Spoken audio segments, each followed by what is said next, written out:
So in my last 3 videos, I've talked about the Arizona election, just mentioning.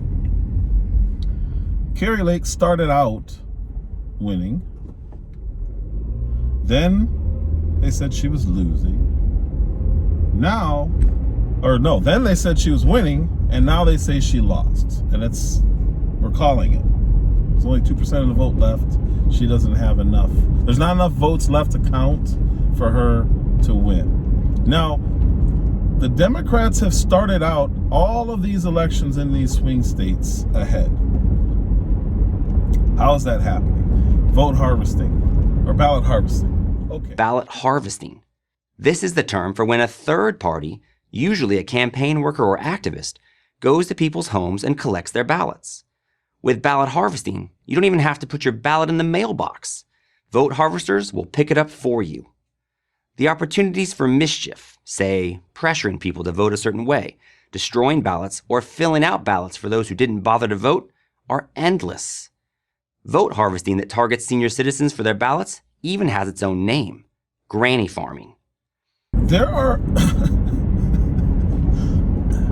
When you start out on election night ahead, it would seem to me that something is weird. Because you're saying that all of these votes go for this candidate. Because on election night, Oz, who I really didn't care for, Kari Lake, Masterson, they all started out in the hole. So Democrats are doing something that Republicans aren't. And Republicans need to adapt. A friend of mine was saying, we need to do what they're doing, just do it better. Okay, well, I don't think cheating is the way to go, because I think it's very obvious that the left is cheating. There's no question in my mind that there's cheating going on, and that it's clearly planned and laid out how they're doing it. I also think that there's a way to beat that. If you're in a red state like Arizona, and you know you're being infiltrated, the first thing you should do is lock down all election rules, govern them into place the right way. You cannot be in charge of the election if you are running. That makes no sense to me. That Katie Hobbs chick was the Secretary of State. You should have to resign your position, because it doesn't make sense to me that you can be that you could be in charge of the entire election while running in that election. Where else would that work? Can you imagine the Chicago Bulls are playing, Caruso gets injured, so they make him a referee? You're judging the game? You're clearly biased. There's no bigger conflict of interest than running an election while being part of the election, being in the election. And you have control over all the ballots that were harvested, all the ballots that are going to be counted. So that's what the first thing Republicans should do. That has to be a rule that's put in place. If you're running, you cannot be Secretary of State or have control in any way, shape, or form over that election.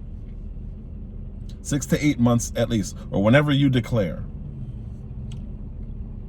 Because it would seem to me that that's a bit conflicting. What else can Republicans do to stop this nonsense, besides become masters of ballot harvesting? Because the last 3 elections, the last 2 more so, but the last 3 elections, mail-in ballots, and collecting ballots for people and dropping them off at random boxes throughout the country, just doesn't seem fair. And not fair from, oh my God, you're cheating. I don't have a fair chance. Not from that aspect. It doesn't seem like you can validate those ballots in any way, shape, or form. There is a bipartisan consensus that voting by mail, whatever its impact, is more easily abused than other forms. No kidding. In May 2020, New Jersey conducted its first ever all-mail election. 1 month later, 2 elected officials were among 4 charged with criminal conduct involving mail-in ballots. One operative confessed to stealing ballots, both completed and uncompleted, out of mailboxes. Other operatives compiled a database of signatures of prospective voters and then used them to fill out ballots on behalf of their preferred candidates. And we only know about it because they got caught. Who's checking these? Is there security cameras watching when these people drop off? How many can you drop off at a time? These are very basic things that should be in play. Correctable things. Because it doesn't make sense to me that we're going down this path to where one side can be losing and clearly losing. Kerry Lake had 70% of the same day vote. Landslide, not even close. Yet it took 9 days to decide she lost. So it feels, doesn't matter if it's true or not, it feels like they're just going to keep counting until their person wins. This is an important election. We can't let her win. So what do? We just keep counting. Tennessee, Florida were able to count their votes same day. Within 24 hours, we knew everyone who won, everyone who lost. Arizona took 8 days, and on the 9th day is when they started calling these last few elections. California is still, in some of their precincts, are still stuck at 60%. It would seem to me that something fishy is going on. What else can they do? All COVID rules, election emergency COVID rules need to go. Done. Those rules were in place due to a supposed circumstance that we were in where people couldn't gather, they couldn't line up, they couldn't leave the house because they were on lockdowns to vote. Now that everyone can, done. I don't care what state you're in. Actually, the federal government should step in. They should declare that the emergency is over. There's no more emergency crisis or health crisis, whatever it was called. Whatever allowed these states and cities to just change the rules and use that as an excuse, done. Cut it off. Because you can't have an entire process changed overnight, and then all of a sudden one side is heavily being favored by it. You notice, the longer the counts go, the less likely it is for a right candidate to win. If it were, we'll just leave it at that. It doesn't make sense to me that you can count, that would take 9 days to count votes. And they're proud of it. And they say how fast they were going. In about 20% of those, when people will go and they try and run the ballot through this tabulator, maybe 1 out of every 5 or so of those ballots, they're not going through. But this is something we've prepared for. We have a redundancy. If the ballot will not go through this tabulator, and by the way, those ballots that go through this tabulator, they go back here in the machine. If their ballot's not going through the tabulator, then we will ask them to go here at door number 3 and place their ballot into this secure box. And while this is obviously not how the system was designed, this is a fail-safe that functions the exact same way as early voting, which you know we have been going through for the past 26 days. So, why is it taking the amount of time it's taking? A lot of people are talking about this. Well, first of all, it's very standard. This is how things work in Arizona and have for decades. And this is due in part because of mail-in voting, and Recorder Richard's going to talk about that more. But I told this group that we anticipated 95 to 99% of the ballots to be counted by Friday. But I'm here to tell you the goalposts have changed, all right? And the reason that the goalposts have changed is because wonderful news, the great participation we had on Election Day. And in particular, we had 290,000 mail-in ballots dropped off at our vote centers on Election Day. That broke the previous record by 70%. To those people who are demanding that we work, that we move faster with this count, I want to be very clear about the work that's already being done by the permanent staff here at Maricopa County Elections. They are already working 14 to 18 hours a day. They are making a great commitment. They knew what they were getting into, but there's a plan that we've already put in place, and that involves them working that many hours in a day. We can't go any further than that. We are doing what we can, so we are absolutely not slow rolling it. And also, if their team would have been paying attention before this election, they would have heard us talk about this over and over again, that we were not going to have results on election night, or even the next day, that it was going to take several days. Some voters here are angry and suspicious that the results aren't in. I don't know why every other state, except a handful, can count everything by now, except Arizona. Quite frankly, it is offensive for Kari Lake to say that these people behind me are slow rolling this when they're working 14 to 18 hours. Overnight, a drop of just over 78,000 new votes from Maricopa County pushed Democrats statewide ahead. Election night needs to be election night. Go back to the rules that worked. There was no need to change the rules.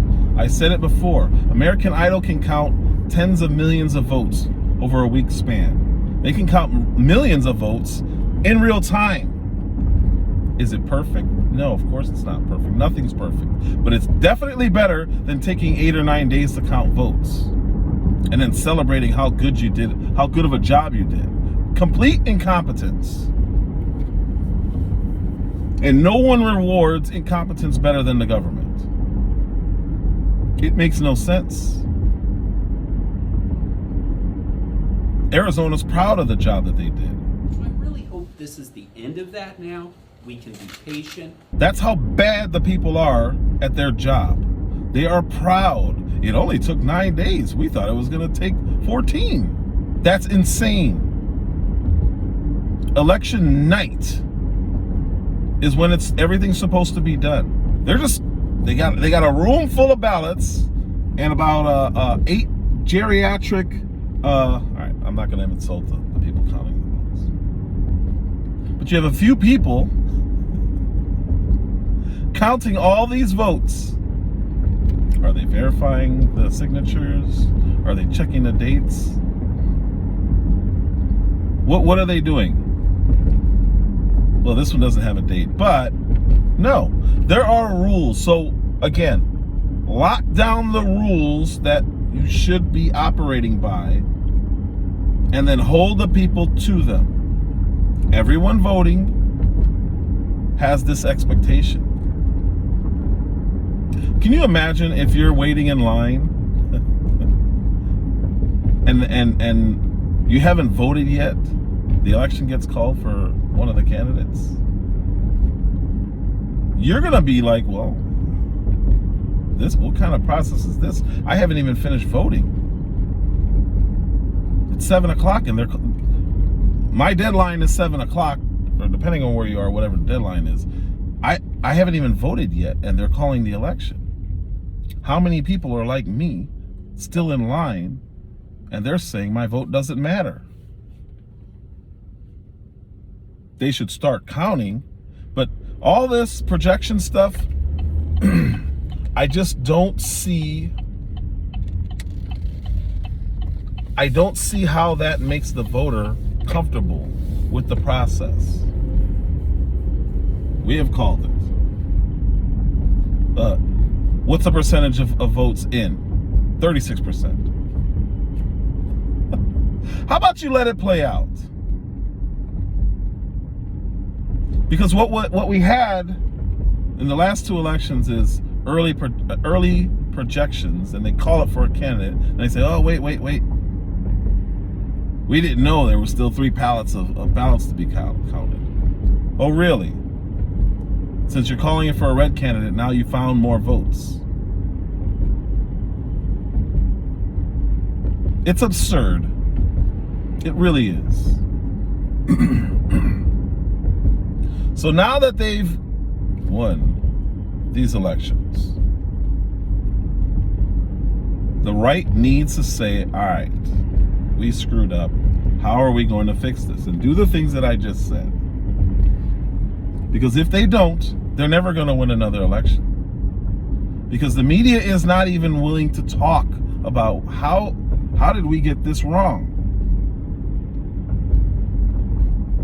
We said Joe Schmo over here won, but then he didn't. How did we get that wrong? They're not even willing to ask. They don't care as long as there's a D by that person's name. They're not going to ask questions. Not only will they not ask questions, they're going to say it's a conspiracy theory if you do. You're an election denier. You don't want to be that. That's a really bad thing. These are just basic things that have to be done. Otherwise, confidence in the elections is going to dwindle. And at some point, it'll be both sides saying, I don't believe anything that's happening right now. Because you can't have election 40 days. It's election night. It's always been election night. And it's always been able to be counted. I know I talked about this already. But the importance of this is too great. It's too important. You cannot have a democracy. And then if everyone sees a clear path and they're saying, okay, well, this person is definitely going to win. All the counties of theirs are in. All the counties of the other persons are in. But wait, there's more. We found these votes, and these votes. So we don't want to call it, even though it's 96% in. It's too close to call. Why is it too close to call? We still have 600,000 ballots to count. Oh, well, wait a minute. What are those ballots? Mail-in ballots. Americans are used to knowing who won and who lost within hours of the polls closing on Election Day. Of course, some close races take longer to sort out, but the longer it takes, the less legitimate an election seems. That is exactly what happened in the 2000 presidential election, Bush v. Gore. Then, the dispute was focused on a single state, Florida. It was finally settled by the Supreme Court over a month later. If we have a national election that relies heavily on mail-in voting, we're almost certain to see a significant delay before we get the final results. From the post office to the vote counters, the system is just not set up for it. In a close contest involving massive mail-in voting, lawsuits disputing the results are inevitable. This could delay final results even longer. And instead of involving a single state, it's likely to involve multiple states. This is a recipe for civil unrest as frustration and fear of a stolen election grips voters. Bureaucratic incompetence, shoddy security, long delays. These are just some of the concerns any reasonable person should have over universal mail-in balloting. What's the solution? Simple. If you need to vote absentee, request a ballot. Otherwise, vote like you always have, in person. And probably the most obvious thing that should be changed and made into a rule, and this is, I'm telling you, this is something every Republican state needs to do. Make these rules that I just gave. You have to debate. You have to debate before votes are being counted. You have to debate. Because what happened with Fetterman is at least 100,000 people had voted before they really saw who he was. Because they just saw the Democrat, well, we got must vote D, straight down the line. They couldn't go back and change their votes once they realized he's incapacitated. Now, we all have to make sure that everyone that works is able to, that's the most American bargain, that if you work full-time, you should be able to live in dignity as well, true. And I believe they haven't have any businesses being we can't have businesses being subsidized by not paying individuals that just simply can't evade to pay their own way.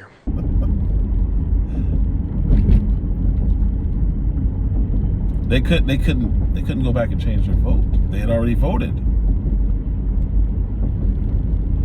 Katie Hobbs never debated. How do you represent people and never have to give your ideas on how you're going to represent them? To them. She said, well, you know, we campaigned on the ground and went to everybody's house. Okay. The debate is for the entire state in her case. You should have to lay out your ideas so people know what they're voting for, so people know that you're competent. Democrat Katie Hobbs refusing to debate Republican Kari Lake, and this all boiled over this week with Lake lashing out at Hobbs. Political editor Dennis Welch spoke with Hobbs one-on-one today and joins us in studio with more on what she had to say. Yeah, and Hobbs definitely, she's not changing her mind right now. She was adamant. There is no way she will debate Lake on the same stage. The reason she's giving, she thinks it's pointless to debate somebody who can't acknowledge facts about the 2020 election. You can't just not debate, and you're going off of the letter in front of your name or behind your name. I'm a Democrat. Why would I debate? Everybody knows what I stand for. She won without debating. She didn't debate not once. Her own side was saying, hey, why don't you just debate? It's kind of weird that you don't want to debate, but who makes the rules? Katie Hobbs. She made the rules. I don't have to debate. Show me where it says I have to debate. And if it says it somewhere, I can just change the rule. And I don't have to debate. It should be mandatory that you debate. How many times, I don't care. But the people should see who you are before they even have a choice. You can't even present your ideas to the people, you can't run.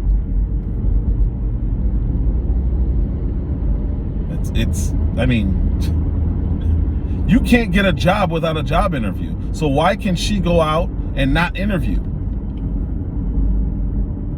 In a job interview, you're asked questions and you give answers, and then they determine this person's the right fit.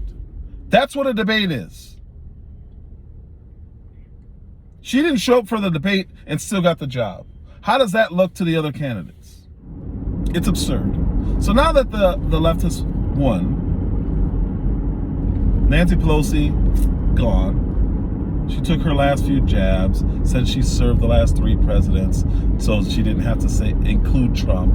In other words, he's not a legitimate president, which I thought that's an election denial. But apparently, it's okay to do if you're on the left. I've proven this point. She literally called Trump an illegitimate president on her way out.